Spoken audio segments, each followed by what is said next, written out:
भाई साहब ये क्या भोजपुरी इंडस्ट्री में ये सब कहाँ देखने को मिल रहा है।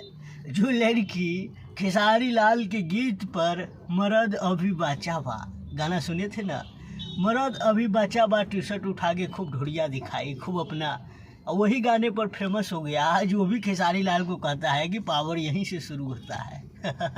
कितना अफसोस की बात है। हाँ, अरे पावर अगर देखना है तो जाके देख लो सोशल मीडिया पे। सोशल मीडिया पे ऐसा कोई प्लेटफॉर्म नहीं जहां खेसारी लाल किसी से कम हो।